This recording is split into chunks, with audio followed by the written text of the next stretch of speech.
Cwestiynau sybrydion pobl yn hel straeon. Beth sy'n bod efo ti? Ti angen help, ti'n fregus. Y gwir, dim fi sy'n fregus, cymdeithas sy'n fregus. Dim fi ydy'r broblem, cymdeithas ydy'r broblem. Cwestiynau sybrydion pobl yn hel straeon. Rhai ddim yn coelio. Ti ddim yn edrych yn anabal, ti ddim yn edrych yn sal. Ableism, mae ym mhobman.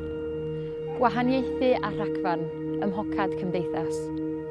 Camsyniadau a stereoteipiau ddim eto yn hanes. Mae stigma yn graith, ac agweddau negyddol yn cysgodi ein hunaniaeth. Beirniadaeth. Mae'n bodoli yn yr ysgol, mewn siopau, ar y tren ac ar y stryd. Pobl yn anghofio ein bod ni'n bobl hefyd. Camsyniadau, gwahaniaethu, stigma a beirniadaeth. Maent yn cipio identity ac yn gweld nam cyn hunaniaeth.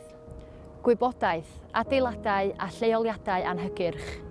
I gyd yn adrodd yr un stori, fod gwahaniaethu yn bodoli. A'r byd ddim wedi ei ddyfeisio ar ein cyfer ni. Ond ydyn ni ddim am sefyll am hyn.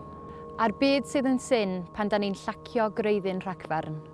Yn datod edau'r camsyniadau sydd wedi gwehyddu mewn i dapestri cymdeithas, mae rhwystrau yn poblogi ein byd a rhagfarn yn bodoli o hyd. Cwestiynau sybrydion pobl yn hel straeon. Pwyntio, syllu, chwerthin, beirniadu. Ddim yn sylweddoli mae eu hagwedd nhw sy'n anablu. Mae pobl yn abal ledled Cymru a llais pob un yn cyfri. Da ni'n heiddi cael ein clywed. Da ni'n heiddi cydraddoldeb. Oes mae yna broblem, ond dim fi ydy'r broblem. Cymdeithas ydy'r broblem.